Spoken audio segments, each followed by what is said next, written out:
Luto na guys. Ayan guys, patikman natin kay Mary. Dali. Baka kunan mo pa ako. Dito. Papatis ko kay Mary kasi hindi na ako. No added salt po yan, even patis. Yung ano na lang siya, yung pinaka panimpla niya, yung konting alamang.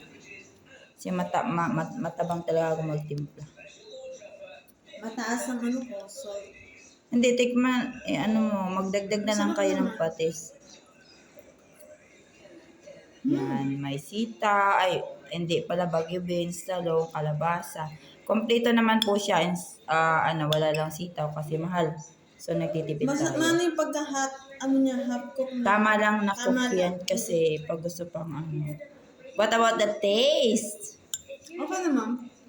Pero ako mataas kasi ang papanglasa ko sa Oo, alat. pag pansarili lang talaga okay yan.